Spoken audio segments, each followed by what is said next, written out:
Hey, it's the movie guy. I watched the new Salem's Lot. What's up, everybody? It's the movie guy. How you doing tonight? So after trying to successfully watch the new Salem's Lot, because I've always been a big fan of the 1979 Salem's Lot movie, Friday night I got home from working a long shift, and I'm like, hey, I'm feeling pretty good. I think I'm gonna start the new Salem's Lot. I got on to Max, ready to hit play. Boom! I was out. Then, yesterday, after the long football game, I'm like, hey, I don't really have to be up super early, so I'm going to try to watch it. Made it all the way up until the last 30 minutes, and then I passed out again.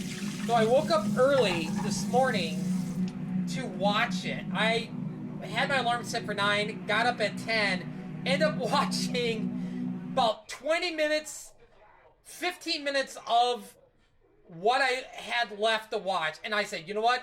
I'm just gonna watch this 30 minutes when I get home from work. So as soon as I got home from work, I started it up, and I will say that I appreciate what Gary Doberman was doing as a director. This was his only second movie he ever directed. I believe his other movie he directed was Annabelle Comes Home.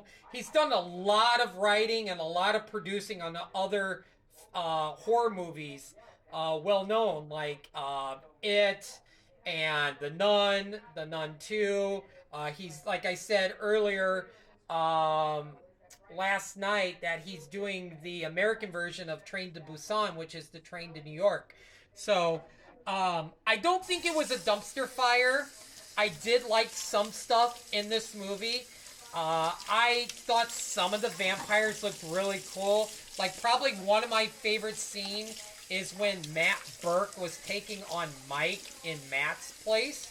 I think that was my favorite scene. I really thought Susan,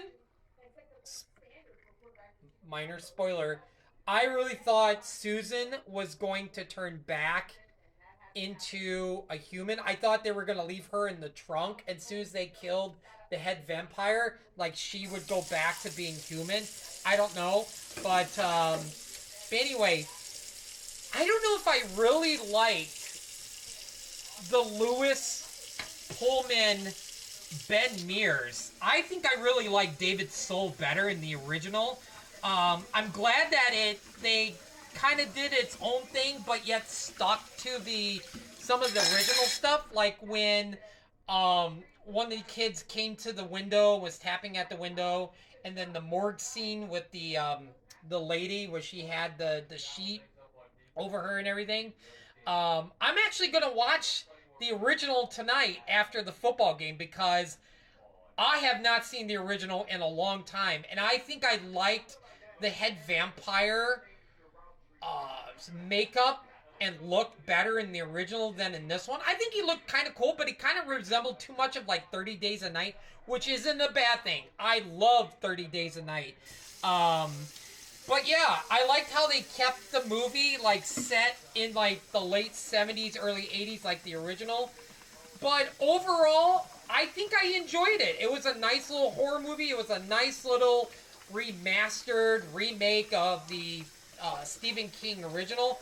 I'm going to give it a solid 6 out of 10. I think it was okay. Like I said, I really appreciate for them taking a iconic horror movie and doing an updated version for people who maybe has never seen the original. But now I'm hoping, now that this is on Max, that a lot of people are going to watch the original, and then we're going to hear a lot of the younger generation compare the two, which would be awesome.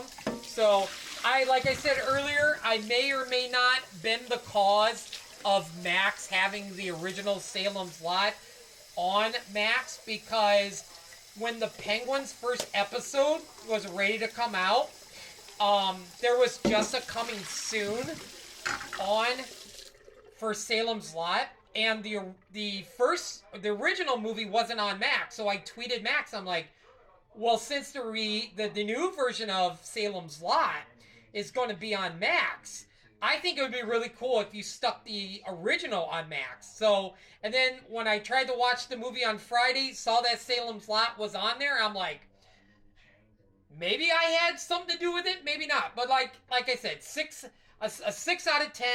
I thought it was a nice little remastered remake of the original. But I prefer the original over the remake. So anyway, have a great night, everybody. I'll talk to you later. It's the movie guy. I'll probably watch the original Salem's Lot and do my after movie review then. So take care.